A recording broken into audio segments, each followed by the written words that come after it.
ठाण्यातील आंबा महोत्सवाची चळवळ कौतुकास्पद. अभिनेते अमोघ चंदन. गेली 19 वर्ष सुरू असलेली ठाण्यातील आंबा महोत्सवाची चळवळ कौतुकास्पद आहे. या चळवळीचा एक ठाणेकर म्हणून मला अभिमान आहे, असेच कौतुकोद्गार प्रसिद्ध अभिनेते अमोघ चंदन यांनी काढले.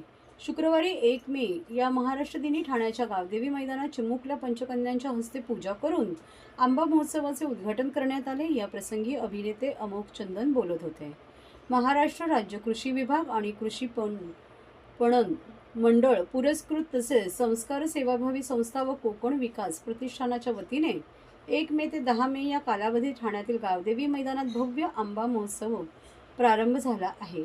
या महोत्सवाच्या उद्घाटन प्रसंगी आमदार संजय केळकर, सौ कमल संजय केळकर, कोकण पदवीधराचे आमदार निरंजन डावखरे, उपमहापौर कृष्णा पाटील, माजी उपमहापौर सुभाष काळे, अशोक भोईर, भाजप गटनेते मुकेश मोकाशी, नगरसेवक संजय वाघुले, भरत चव्हाण, मृणाल पेंडसे, सुनेश जोशी, प्रतिभा मडवी, नम्रता कोळी, सुरेश कांबळे, उषा वाघ, ठाणे जिल्हा हाऊसिंग फेडरेशनचे अध्यक्ष तथा नगरसेवक सीताराम राणे, भाजप महिला आघाडी अध्यक्ष सपनाली साळवी, भाजप व्यापारी सेलचे अध्यक्ष मितेश शहा, संतोष साळुंके, कैलास म्हात्रे, सचिन केदारी, विशाल वाघ, कोकण विकास प्रतिष्ठानचे राजेंद्र तावडे आदींसह अनेक मान्यवर उपस्थित होते.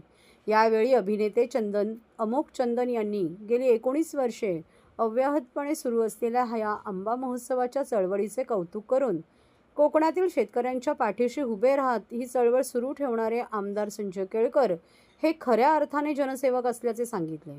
कार्यक्रमाचे सूत्रसंचालन कैलास म्हात्रे यांनी तर सीताराम राणे यांनी अस्सल मालवणी भाषेत आंबा महोत्सवासाठी गाराणे घातले. दरम्यान आमदार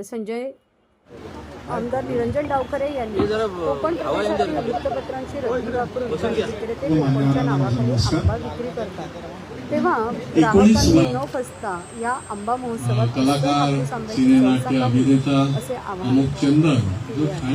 19वं वर्ष आहे आणि ठाणेकरांनी प्रचंड या आंबा महोत्सवाला दरवर्षी दाद दिलेली आहे. कोकणातले आमचे आंबा उत्पादक शेतकरी हे देखील अतिशय उत्साहाने या ठिकाणी या आंबा महोत्सवामध्ये आपले आंबे घेऊन सहभागी होतात. खरं म्हणजे यावर्षी आंब्याचं पीक जे आहे ते मागच्या वेळेपेक्षा देखील कमी आलं. 15% पीक हातामध्ये आलं तरी देखील आमचा शेतकरी जो आहे तो त्याचा धीर आणि धैर्य न सोडता या ठिकाणी आंबा घेऊन येतो आणि ठाणेकर देखील प्रतिसाद देतात.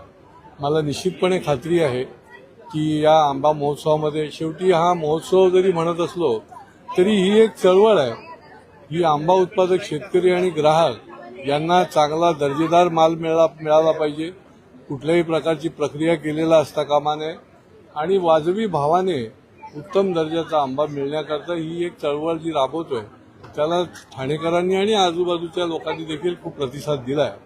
मला वाटतं मी ठाणेकरांना आवाहन करतो की आपण ज्या महोत्सवाची वाट बघत असता तो 1 मेच्या महाराष्ट्र दिनी, कामगार दिनी हा आंबा महोत्सव दरवर्षीप्रमाणे सुरू झाला आहे.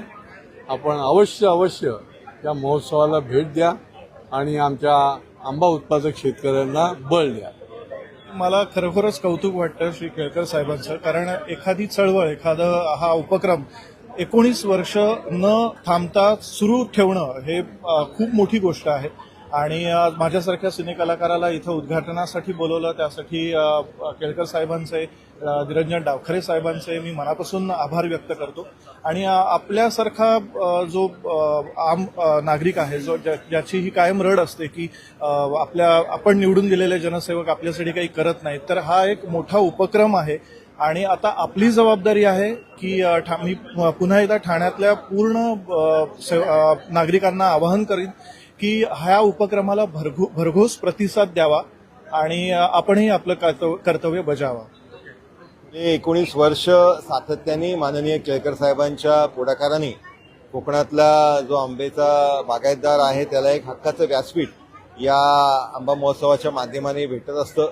त्याचबरोबर ठाणेकरांनाही एक उत्कृष्ट दर्जाचे आंबे हे कोकणातले या इकडे खरेदी करायला भेटत असतात.